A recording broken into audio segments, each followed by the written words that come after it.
เมื่อพอบาทออกมาคนถามหาบอกว่าจักได้คอยบริยูน้ำได้คนใดคนนี้แล้วอ้าวคือทางในบ้านในเพิ่นฮู้บ่ว่าแม่ตู้ออกมาอยู่ไปสิฮู้บ่แล้วบ้านนี้ช่างพายเราอยู่คนเดียวจังกับพระเป็นแล้วไปอันนั้นแน่ได้กันหวานมาโดยแม่ผู้เดียวก็เลี้ยงบ่ได้บ่ทั้งนั้นเลยบ้านใครบ้านออกมาเราโดงโดยมาเราโดงก็ว่าเป็นได้เขามาอยู่ผู้เดียวคนไรนี้เอ้าแม่ผู้เดียวแต่ยังไรนี้คนแรกแล้วคนหายคนเอาชมเพิ่นโดยนี่แหละชมเพิ่นเลยเพิ่นยังมาน้ำกับพี่ตะกี้พุ่นโอ้ก้อนกุ้มเนาะมาสุดโหดให้เป็นลูก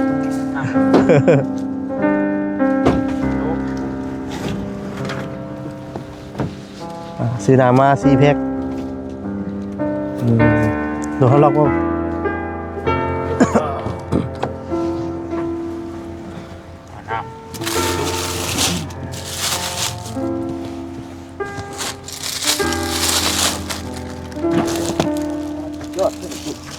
หยดบ่เฮ้ยเบอร์นั่นเลยเนาะอึ๊บ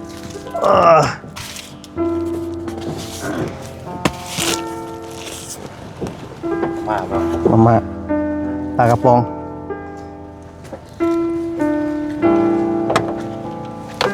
ไปไปตู้มาพี่เจ้าตู้ไม่ใช่กาวเท่หนาวนักโอ้โหพี่น้องเป็นได้ไหมเขารู้สึกหนาวก็รู้สึกหนาวเอ้ยเด้อทั้งลูกมามื้อนี้ก็ขอมกขอใจเด้อลูกโดยแม่โดยได้แล้วขับบินสู้เนื่องต่อไปเกิดชาได้ก็ขอมันมีบุรักขอให้ไหวขอปั่นเด้อลูกจ้าไรน้องโบทองอะไรน้องจ้าโดยอันนี้ก็เป็นเงินของทางผู้รักผู้ใหญ่ใจดีอยู่ทางต่างประเทศเด้อแม่เด้อเนาะอยู่ทางต่างประเทศทางอ้ายเพิ่นพี่น้องเอ้ยอ้ายอยู่นี่แล้วก็จะได้ตนอยู่น้องเอ้ยเนาะเฮาก็เห็นแล้วก็โอ้น้ำตาไหลน้ำทั้งลูกก็ได้จังได๋ก็สู้ๆเด้อแม่ตู้เด้อเนาะสู้ๆเนาะมีแต่ว่าในทางแม่ตู้เนาะขอบคุณทางผู้รักผู้ใหญ่อยู่ทางต่างประเทศเด้อขอบใจเด้อท่านนำก็ดีแล้วบึงแง่งสวยเรือนนี่แล้วความสุขความยากนี่ให้อยู่ดีมีแห้งให้มันคงจะนองเกณฑ์เด้อให้อายุมันควันยืนซ้ำภูขานี่โดยสาธุเนาะ97 ปีเลยเนาะ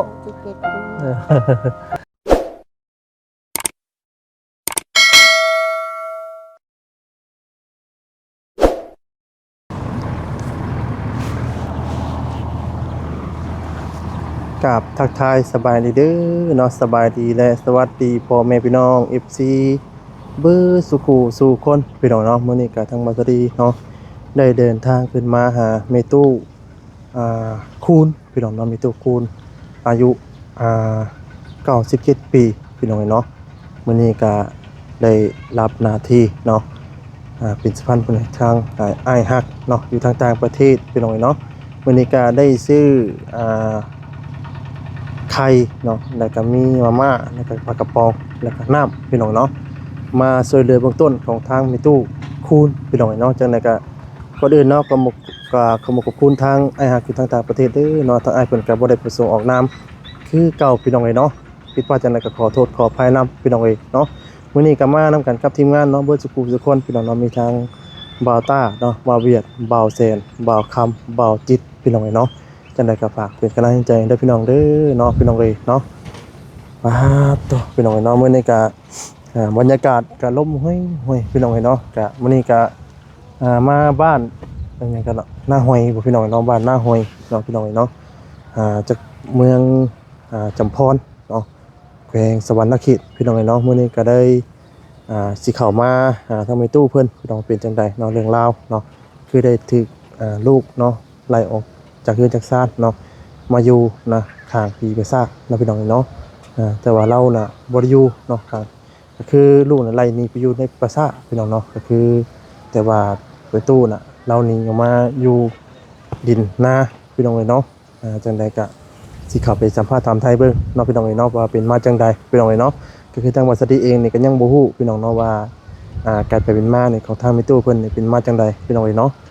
ภาษาพี่น้องเนาะมื้อนี้ก็บ่อย่าลาห่างเนาะก็สิเข้าไปหาทางแม่ตู้กันเลยพี่น้องเอ้ยเนาะภาษาพี่น้องเอ้ยเนาะเอาพี่น้องเอ้ยเนาะเอาพี่น้องเอ้ยเนาะก็ตัดภาพมาเนาะก็มาเห็นทางแม่ตู้เราอยู่ในกระต๊อบพี่น้องเอ้ยเนาะตู้เนาะกระต๊อบห้างๆเนาะตู้พี่น้องเนาะลมห้วยๆเนาะสบายดีแม่ตู้เด้อเนาะสบายดีเนาะตู้หนาวบ่แม่ตู้หนาวบ่ตรงนี้เนาะขออนุญาตได้ไหมตู้เด้อขออนุญาตได้มีไม้หน่อยนึงเนาะในตู้ชื่อว่าอย่างไรก็ แม่ตู้คูณ ในตู้คูณอายุจักปีเนาะ 97 ปี 97 ปีปิดไปมาจังใดก็คือได้มาอยู่ในกระตุ้งกระต๊อบไปสิลองเล่าสู่ลูกฟังดูเนาะ มาอยู่น้ำลูก โดย ให้หน้าอยู่พี่แต่อยู่ในบ้านเกิดเมืองนอนอยู่เจรมอง เจรมอง เลยยกย้ายมาอยู่บ้านน้องห้อย โดยมาอยู่บ้าน ซื้อให้ซื้อหน้าอยู่นี้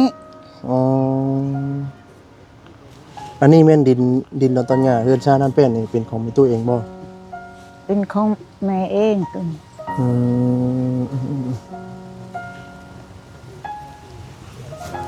แต่นี่เป็นหน้าของมีตู้เองได้บ่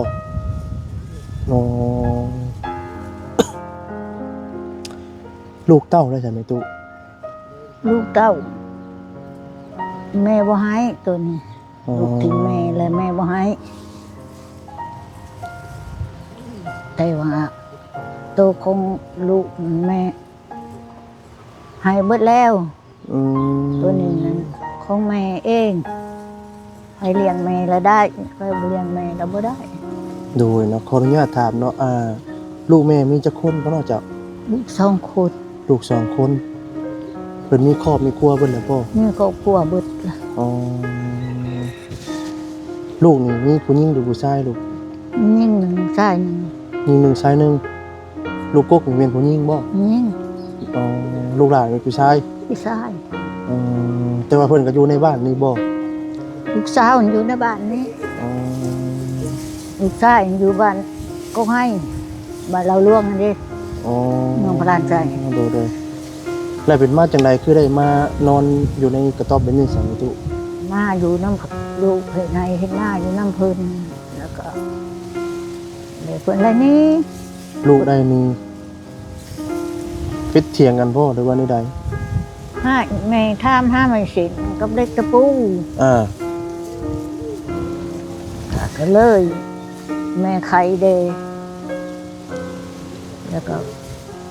ว่าลายแนวแล้วก็เบิดหายเป็นไรนี้เป็นอะไรก็ไรนี้ดินโดนต้นหญ้าเพิ่นก็บ่ให้เหยียบ ถามหาไม่เช่นมันคือสิได้นี่แม่ตุเป็นจังได๋ก็ ให้ส่งมาเด้ให้แม่ส่งผัวเพิ่นนะ แม่ส่งผัวทางแม่ตุนี่ส่งผัวส่งลูกเคยบ่ ส่งลูกเคย วันนี้ลูกสาวก็ได้อยากให้ ลูกสาวน่ะฮะ ก็เลยไล่แม่หนี้ ผัวนั่นก็ฮะคนส่งแล้วยังไปสนเพิ่นบ่ไปสนเพิ่นก็สิไปนั่นแม่นั่นก็เพราะว่าเขากินมูลผู้ค้ากินมูลผู้ค้าแล้วคนส่งแล้วเพิ่นยังกินให้กินหน้าแม่นี่ปั้นให้หั่นเด้แม่ก็มาก็ไปเฮ็ดน้ำก็เรียกว่าลูกเต้ามันสิบ่ไรนี้หั่นนะคิดว่าหน้าก็หน้าแม่เอาให้เฮ็ด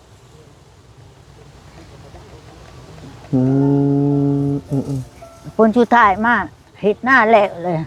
ปีนี้เขาก็เม็ดนึงก็บ่ได้ให้แม่กิน เขาไปนึ่งกับให้แม่กินเลย บ่ ผู้ลูกผู้สาวนี่บ่ ผู้ลูกสาวนี่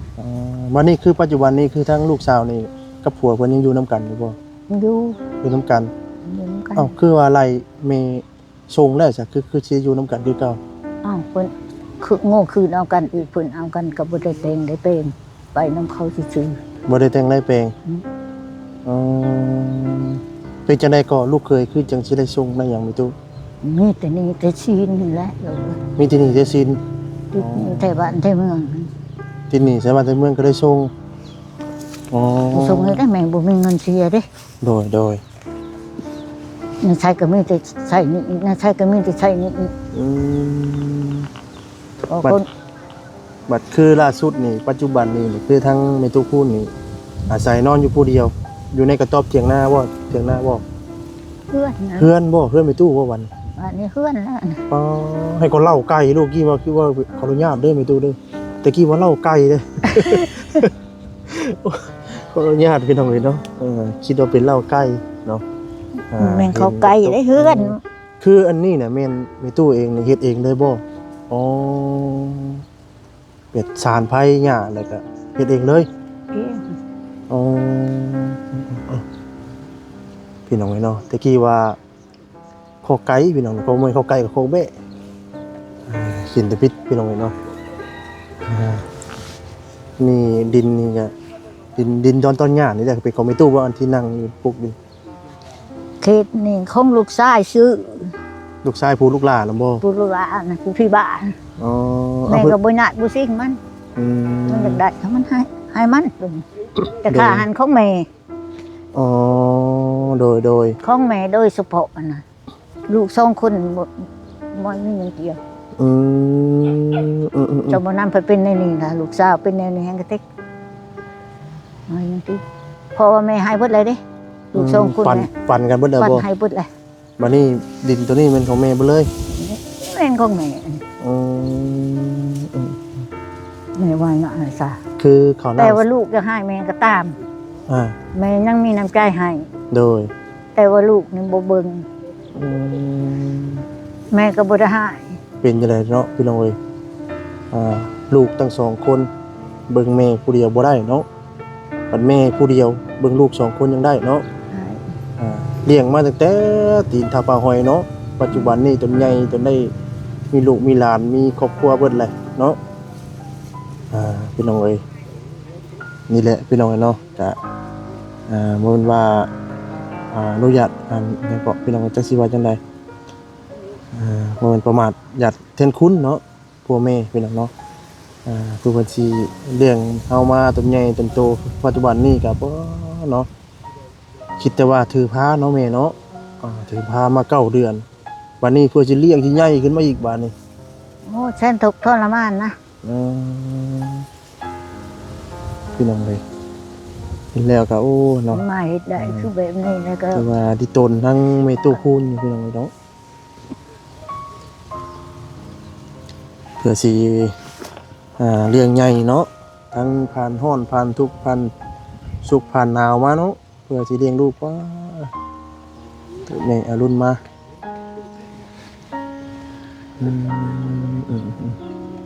มานี่คือเฮือนซ่านนันแป้นนี่ขาดแค่อย่างในเมตู้เขาน้ำซ้ำปลากินยังชั่วโมงนี่ กินเขาวไปรับจ้างเกี่ยวน้ำเขาเขาเอาให้ กินข้าวรับจ้างบ่ได้เป็กของเขาคนบ่ บ่ได้ไปขอ แต่ว่าเฮ็ดเวียกแทน ไปเฮ็ดเกี่ยวเขาน้ำเขาแล้วเขาเอาให้ อ๋อ เขาสิให้กินจะเขาสิให้หลายปานใดยังบ่รู้ ไปตู้นี่มาอยู่นี่จักเดือนแล้ว 3เดือน 3เดือนแล้วแล้วแสดงว่าแล้วหน้านี่ข้าวเม็ดหนึงก็ยังทันละลายอยู่จากลูกสาวแม่นบ่โอ้ได้จักสอบข้าวปีนี้ แต่เขานั้นถ้าเขาหลายปานใดก็บ่นำ ฮอดบ่50 กว่าแล้ว 80เกือบ100บ่ เกือบร้อยพุ่น เกือบ100อ๋อแต่ว่าแม่ ของ บ่ได้ ตัวนี้เขาก็มาดำเอาเด้มาดำ อืม มาดำ วันนี้ขอพิษให้เชียงมาเลยข้าวน้ำซ้ำปลาปัจจุบันนี้เพิ่นยังบ่ได้เข้ามาเยี่ยมมายามมานั่นบ่ บ่นะ พ พียงแค่พิดกันแค่แม่ถามไม่เส้นบ่ถ้าแม่ตู้ถามมันหยังเกาะมื้อน่ะเฮ็ดหยังเกาะไม่เส้น ไม่เช่นอัน แม่นสิถามไปเฮ็ดหยังเกาะเพิ่นคือให้ เอาไม้ตูกนี่แหละ อ๋อ ของสุกเขาก็มีแต่คนส่งเลยมีแต่คนส่งเลย หมอนี่ก็เลยถามมาเฮ็ดตู้คิดสิเฮ็ดหม่องนี้บ่อ๋อ ว่าจะมาเห็นอันนี้ไหมเลย วันนี้ลูกสาวเลยก็เลย ซื้อ สิไล่ให้อยู่ประชาบ่ เป็นห้าแล้วอะไรนี่ไปเอาไปตายอยู่คือภาษาเขานะ อืม เอาไปอยู่ ถึงขนาดนั้นเลยบ่ไล่แม่ให้ไปตายอยู่ประชาผู้ตัวพี่น้องเอ้ย ดินเดินตอนนี้หามเด็ดขาดมาเดียเป็นเด็ดขาด ขั้นต่อไปนี่บ่ให้มาปั่นมาป่วนบ่ให้มารบกวน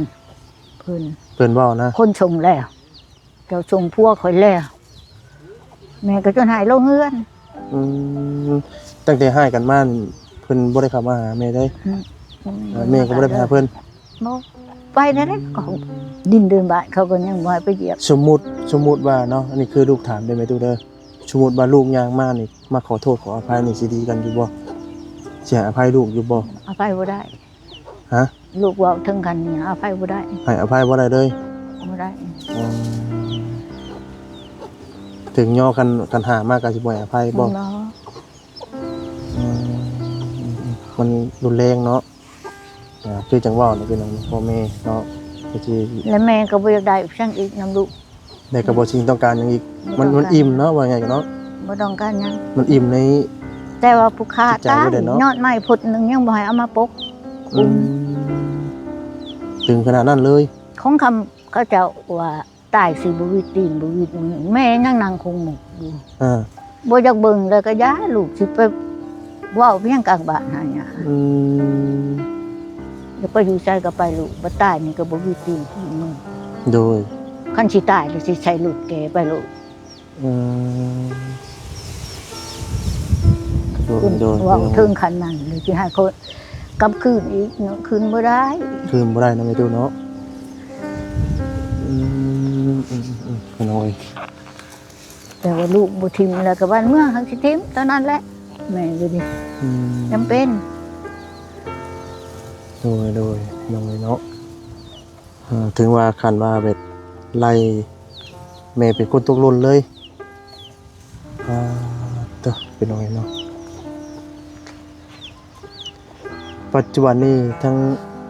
ลูกแม่เฮ็ดเวียกการงานยังซั่นซุมื้อนี้ประเด็นหยัง เพิ่นน่ะ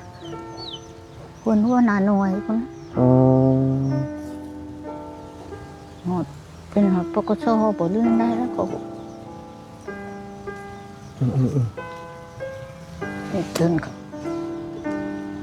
เมื่อน่ะพ่อบ้านออกมาเพิ่นถามหาบ่ข่าวว่าจักได้เขาบ่ได้อยู่นำได้เพิ่นได้คนนี้แล้วอ้าวเพิ่นก็ คือทางในบ้านในเพิ่นฮู้บ่ว่าแม่ตู้มาอยู่ไปสิ โอ้โห ฮู้บ่ แล้วบ้านนี้ช่างพาเราอยู่ผู้เดียว สั่งกับพระเป็นจะหาไปอันนั้นแนวได้กันเพราะว่า โดย แม่ผู้เดียวก็เลี้ยงบ่ได้บ่ทั้งอันนั้นเด้บ้านไทยบ้านออกมาเราโดง โดย มาเราโดงก็ว่าอันเป็นได้บ่ช่างมาอยู่ผู้เดียวก็คนไรนี้เอ้าแม่ผู้เดียวแต่ยังไรนี้เอ้าผู้จักแล้วเพิ่นหายคนเอาชงเพิ่น โดย นี่แหละชงเพิ่นแล้วเพิ่นยังมาสนเพิ่นว่านั่นน่ะกันว่าบ่ให้สุดเสียตะกี้เสียกันยังไข่ยังข้าม โดย กันว่าบ่ให้สุดโตไปกินมูนก็เองเด้นะมูนมั่งสังขยาเจ้าก็บ่ได้มีว่าสู่เมียจักนี่กินมูนนี่ โดย ย้อนว่าลูกทิมบ่ได้ปั้นให้กินส่งไอ้น้องหน้าทุกเนึงแม่นบ่ลูก โดย ทงนี่แล้วของแม่คนเดียว โดย แม่บ่ให้แล้วทงตัวนี้นะลูกซื้อแม่ก็ให้อันชนตัวนี้ลูกซื้อแม่ก็ให้ลูกเงินลูกซื้อ แต่ว่าตอนนี้มันเป็นดินของลูกผู้หล่าบ่ ของลูกปุระตัวนี้ อ๋อผู้ที่มันเป็นบ้าบ่ ทุกเป็นบ้า คือเพิ่นเป็นบ้าหรือเป็นบ้ามาแต่กำเนิดบ่ได้ว่าจังได๋ บ่แม่ตินั่นแม่นาติตั้งแต่ว่าคนกินข้าวเจ๊ กินข้าวแจกก็แจกแล้วไปเป็นบ้าบ่เลยบ่ ยันเป็นบ้าเขาว่าหลายคน เออ ซาใต้แม่เลยแจกเพนเว้นเขาคงคำชาส่งข่าวมาว่าชื่อแม่คูนบ้านเจ้ามองลูกชวนลูกชายของเจ้านั้นได้เสียชีวิตเลยเด้อ ชวนซากศพนำบ่ได้จมน้ำแม่ได้แจกเขาแต่เขาว่าผิดตัวนี้เขาว่า อ๋อก็เลยเป็นบ้า เลยเป็นบ้า แต่ว่าเป็นลูกชายแม่แต่ท่านได้เสีย ยัง อ๋อ อยู่น้ำเนี่ยจะเสียหัวใจแล้ว ถึงโดยพี่น้องเนาะภาษาพี่น้องเนาะมื้อนี้ก็ทั้งลูกก็มีทางผู้รักผู้ใหญ่เนาะอยู่ทางต่างประเทศเด้อแม่เด้อเพิ่นได้ฝากเงินฝากคำมาให้ทั้งลูกเนาะซื้อข้าวเอาเงินเป็นข้าวเนาะมาม่าแล้วก็ปลากระป๋องแล้วก็มีขนมแล้วก็มีน้ำมาให้ในตู้ในมื้อนี้เด้อแม่เด้อเนาะกะทางเพิ่นกะที่ตนสงสารนะแม่ตู้เอ้ยเนาะก็คือจังผู้ลูกๆเห็นก็มาเห็นก็โอ้ตาที่ตนเนาะเรียกว่าโอ้สุดโหดเลยดีเนาะติดทางทีมงานของมาสปาถามไทยเนาะถือว่าจะคำสิเว้าลูกก็ไร คือกันกับแม่แหล้วแต่เวลาเขาไหลแม่นึง3 มื้อยังกินข้าวก็บ่ลง 3 มื้อกินข้าวบ่ลงเลย บ่ลงแล้ว มันอิ่มเนาะ มีแต่บ้านเมืองเอาเขามาย่อนะไปเฮือนได้หมู่ย่อเขาหากมันกินมันบ่ลงลูกเป็นได้ให้อยู่พี่ภาษาว่าตัวบ่มีเพียงให้ลูกให้เต้าเสียยังใครยังค้ามคิดว่า โดย ได้ก็เบิดน้ำลูกน้ำเต้าทุกเลี้ยงลูกก็จนใหญ่ โดย มาอันนั้นบ้านมูลมั่งสังกัญญาก็ยังมีให้ลูกสืบอยู่เปิดแม่เปิดพ่อเพียงแม่เลี้ยงแท้ๆเพิ่นยังเปิ้นไหลนี่คือหมู่คือมาคิดได้ถึงนั้นเครียดแท้ๆเครียดสมผัวว่าป้าดโตขาสันป้ายเอาซื่อ โดยตัวเนาะบ่คิดว่าลูกแท้ๆเนาะสิเว้ากับแม่แบบซี่เนาะ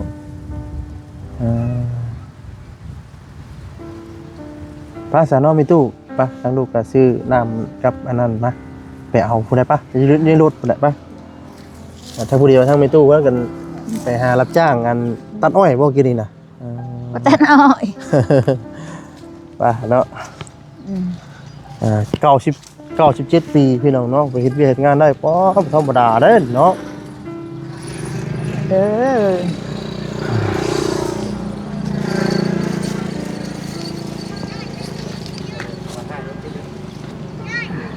อ เอาน้ำลงก่อนบ่เอาน้ำลงก่อน วันไปหาน้ำกินแล้วบาดนี้เนาะ เช้า พี่น้องเนาะน้ำกับพี่ตะกี้พุ่นโอ้คอนกุ้มเนาะ มาสุดโหดได้เป็นโลก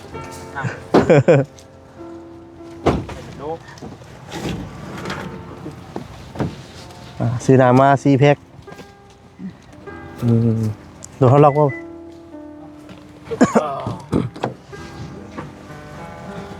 น้ำตู้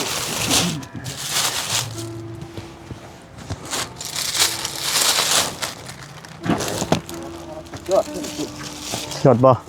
เฮ้ยเบอร์นั้นเลยเนาะอึ๊บ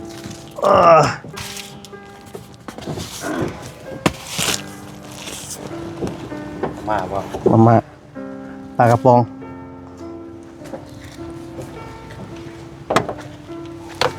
ไป ไปตู้มาพี่ไปตู้ ไปใช้ กางเท หนาว ห บ่ นาวนั่งเป็นแดดนี่แหละลูกหนาว เอาสบายดีเด้อเนาะสบายดี สบายดีสบายดี ทีมงานบ่อจิตพี่น้องเนาะ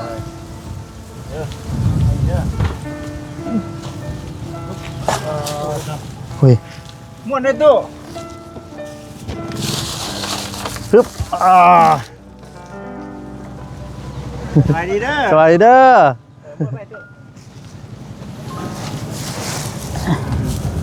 ครับให้เราบอกของใครเนาะ แม่น้ำกับไข่อ๋อนี่ก็แม่นบ่มันอยู่วันนอนเลยเนาะโอ้โหพี่น้องเป็นไงแม่ก็รู้สึก หนาว หนาว ก็รู้สึกหนาว เอ้ยเด้อทางลูกมามื้อนี้ก็ ก็มกก็ใจเด้อลูกเอ้ย โดยแม่โดย ไม่ได้แล้วบุญคำบุญชูลูกมันลูกหนึ่งเป็นหนึ่งต่อไป เกิดชาติใดก็ขอให้มีผู้รักขอให้ผู้ใบขอปันเด้อลูกเอ้ย สา อะไรน้อ ธุ งโบทองอะไรมาสาธุ โดยอันนี้ก็เป็นเงินของทางผู้รักผู้ใหญ่ใจดีอยู่ทางต่างประเทศเด้อแม่เด้อเนาะอยู่ทางต่างประเทศทางอ้ายเพิ่นก็บ่ได้ประสงค์ออกนามเนาะเป็นทินทางแม่ตู้แล้วก็โอ้ยว่าซั่นเนาะดีอกดีตนสงสารแฮงว่าซั่นทางอ้ายเพิ่นก็สวยเดือเบื้องต้นเนาะเห็นแม่ตู้ไปหาบน้ำมื้อน่ะป้าไปกินน้ำหยังก็น้ำช้างบ่ป้าตู้ น้อง น้ำนองอีกน้ำห้องอีกเนาะพี่น้องเอ้ยทางอ้ายเพิ่นเห็นแล้วก็ตาดีตนอยู่พี่น้องเอ้ยเนาะเฮาก็เห็นแล้วก็โอ้น้ำตาไหลน้ำทั้งลูกก็ได้ จังใดก็สู้ๆเด้อแม่ตู้เด้อเนาะสู้ๆเนาะมีแต่ว่าในทางแม่ตู้เนาะขอบคุณทางผู้รักผู้ใหญ่อยู่ทางต่างประเทศเด้อ ขอบมุกขอบใจเด้อท่านงามก็ดีแล้วเบิ่งแง่งสวยเรือนนี่แล้วความทุกข์ความยากนี่ให้อยู่ดีมีแห้งให้มันคงจะนองเกณฑ์เด้อให้อายุมันควันยืนซ้ำผู้ขานี่ โดยสาธุเนาะ97 ปีเลยเนาะ 17 ปี แต่ว่าการได้ยินนี่กับสายตานี่ยังเห็นชัดเจนว่าแม่ตู้ ยังสังเกต จะชัดเจนว่าทุกอย่างเนาะอ๋อคือได้ยินว่าแม่ตู้เป็นหมอตำแยบ่ จักเป็นจักบ่เป็นหากแต่ว่าเขาจะมาหาเอาออกลูกนะ อ๋อ นี่ใน3คนเกิด ปีนี้3 คน จ้ะ อ๋อโดย ปลอ โด ด ย ภัยเบิดผู้ใดก็ดี โดยเนาะนี่แหละเฮ็ดความดีเนาะย่อมได้ ความดี สิ่งดีตอบแทนเนาะ ตอบแทน ไปทางใดก็ได้กินน้ำข้าวนั่นแหละ โดยไม่ด้วย แม่นพมาคนในบ้านนี่มิดเกิดแม่นี่นี่เขาเกิดลูก อ๋อแบบเพิ่นไปห้องหมอบ่ทันเนาะเดี๋ยวนี้ห้องหมอไกลบ่ห้องหมอ พวกหมอฝึกไก่ อ๋อ บ้านนี่ผู้ยากก็แม่ก็บอกว่าให้ไปห้องหมอ อืม บางเถื่อมันยากก็รีบางเถื่อก็ไปบ่ห้องหมอมันออก ออกก่อนเนาะ มันออกก่อน เราก็ต้องได้เฮ็ดหมอตำแยกเจอเดือนบางต้นก่อนเนาะ ออกหลายบาทนี่บางคนมันออกดี อ๋อบ างคนมันออกแล้วมันบ่ออก โดย ก็ได้จกได้ดึงออก อ๋อ ตลอดปลอดภัยเบิด โดย กระบุญมันคนยืนน้ำอันนั้นแหละเบิ่งลูก ไม่ หลา ด้วย นเขาเบิ่ง นอนสิบ่ค่ำคืนนอนไม่ตู้ เนาะนี่แหละ ก็ปิ่นหวยพี่เลย หัวไปนอน สิบ่หนาวจะจ้อยบ่น้ำหมอกสิบ่ลงบ่ น้ำมองลมกับหนาว เออตัวอันนี้ปลูกเองเลยพะยานี่สารเองเลยพายเองเลย ไปเอง เฮ็ดเองว่ากระต๊อบน้อยนี่ กับลูกกับหลานนี่แหละ เพิ่นมาซอยเฮ็ดนี่ได้ให้เนาะเป็นเอาไว้เนาะดีใจนำทั้งแม่ตู้เปิดเป็นนัวปลากระป๋องนี่ นะคะ ได้อยู่เนาะลูกก็เลยซื้อเป็นดึงปักขึ้นเอานะมันจะได้ดึงง่ายมีนี่แหละพี่น้องเนาะมีมันเด้อลูกเอ้ยลูกพวกลูกมานี่นั่นกันอยากซื้อเลขให้ซื้อเบิ้งแม่พันธุ์คืนนี้ โดย เขาเอาควายมาให้แม่3 โตว ควายบ่อ๋อควาย3 ตัว ให้ซื้อเบิ้ง อ๋อโดยเนี่ย บุญมีแค่บุถือกระชัวแล้วบ่แต่ว่าหลายเถื่ออยู่ได้ อ๋อโดยเจอแต่บุญวาสนาเฮาเนาะโดย มันหลุดกับเพิ่นมา3 คันเลย 3 คันอีกเนาะคันหน้าบ่สิเท่าบ่นี่เนาะอันนี้เอาควายมาให้3 ตัวผูกให้แม่ผูกสะกกเสาเรือน อ๋อ ก็ผูก โดย ดีใจน้ำเนาะแล้วก็นี่ขนมปังโดยเนาะพอได้ห้องท่องไปได้ไปเฮ็ดเวียกเฮ็ดงาน โดยแม่เอ้ยเนาะขอบใจหลายเด้อแม่เนาะสู้ๆเด้อแม่เด้อ เจ้า โดยภาษาเนาะทั้งลูกก็สิกลับก่อนเด้อแม่เด้อ เจ้า โดย เดือนสงสาร โดยเดี๋ยวลูกสิไปเสียงเบิ่งเด้อ เพื่อได้โชคได้ลาบนํเนาะโดยเอาสบายดีเด้อแม่เด้อเนาะสบายดีเนาะสวัสดีน้องเนาะสำหรับคลิปนี้ทางบาสดีกะสิได้ขอจบคลิปซะก่อนเนาะผิดพลาดจังไดก็ขอโทษขออภัยเด้อพี่น้องเด้อเนาะคำว่าคำจาใดทางบาสดีเนาะบ่ประมวลนันทูเนาะขอโทษขออภัยนํเนาะก่อนอื่นก็ขอบคุณทางไอฮักเนาะอยู่ทางต่างประเทศได้เด้อเนาะขอให้อยู่ดีมีแฮงสุขภาพร่างกายแข็งแรงเนาะปราศจากโรคภัยไข้เจ็บต่างปวงเด้อเนาะปีใหม่ฟ้าใหม่เนาะก็ขอให้แต่สิ่งดีๆเข้ามาในชีวิตทางครอบครัวได้เด้อเนาะปราศจากโรคภัยไข้เจ็บต่างปวงเนาะคิดเงินขอได้เงินคิดทองขอได้ทองเนาะเงินไหลน้องทองไหลเข้าเด้อเนาะเงินไหลออกจะมาเศร้าให้ไหลเข้ายามมาแดงได้เด้อเนาะปราศจากโรคภัยไข้เจ็บต่างปวงเนาะร่ำรวยเฮงๆปังๆเด้อเนาะทางบสวัสดีกะสิได้ขอจบคลิปซะก่อนเนาะผิดพลาดจังไดก็ขอโทษขออภัยนํเนาะ ตำลาพระจ่าไปก่อนแล้วเนาะสบายดีพี่น้องเนาะสบายดีเนาะ